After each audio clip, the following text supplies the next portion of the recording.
My name is Rose N. Bote. I came from Kenya. I arrived in America in October 2015, and I came through a friend who really supported me to come in here after I shared with him what I was going through back home. And he felt like, Rose, enough is enough. You should now move out. I didn't know whether after my visa expires, what do I do? When I went to Liwa, I was really down. I was depressed. And I couldn't even work. I was always thinking, crying, even when I'm with the clients. When I came to Seattle here in County area, in the community I live, and around the community I found the people, they are facing problems like anxiety, stress problem, since they have bad experience from our home country, Afghanistan. I found this area is very important for me, and there will be a good chance to provide a good assistance to the people, to my community, to my people, and I found Rewa. This is very important for me because become familiar with a different culture, different people working at Rewa. Through my work at Rewa, I learned a lot. I can assist my people, my community, and guide them how can they become adjust with this country, with this culture, with this community. And my life was very difficult back home because my ex-husband was a military officer, and he really abused me physically, mentally, spiritually. And what I mean by physically, he could fight me, he could kick me. I was working as a nurse, a registered nurse. I was doing my own business, and he couldn't see all that. He couldn't. He never used to give me any money at all. And I felt like, being the head of the family, he needs to support his kids, even if he doesn't support me direct.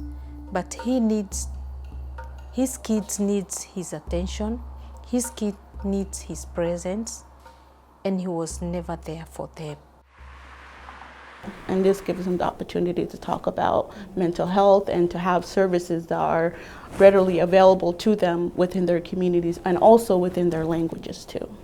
I feel that as a whole, immigrants as a whole, they don't really talk about mental health because it's stigmatized, whether it is with depression, anxiety, and also adjustment disorder, which a lot of the immigrants don't really, when they come to America, don't really know how to adjust, because it's when they come here and they don't really know what resources are available to them.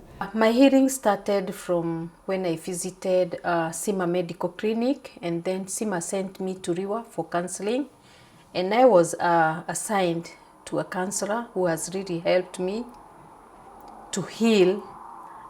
From when I started seeing my counselor, I've been doing great things. I could see her every week, every Monday, and I shared with her so many things that I went through, and I felt very free with her. She could support me, and I could call her anytime. So yeah, that's how I came to heal, through counseling.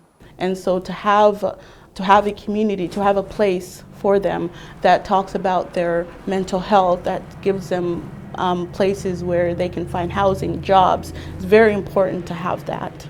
She realized I don't have papers. And we had now to look for an immigration agency that is going to help me get documented. Mm-hmm. And she looked all over, and from there we started over. I got an attorney who was very good, and we went on very well. After I got my social security number, I got 4 jobs, and I was given a grant. Wow! I felt like, no. Yeah. I felt so good. And having been molded from depression and depressive state that went away from me, I felt like I need now to have more skills. That was my key point. I want to be independent. And I did my driving, I think 2 months. I did my test and passed and bought myself a car. I was a mother, I was a father, I was everything for my kids. So even if I was doing business, all this money was not going direct to me. It was going direct to the kids. They needed to stay good life. They needed security. They needed clothing. They needed to eat.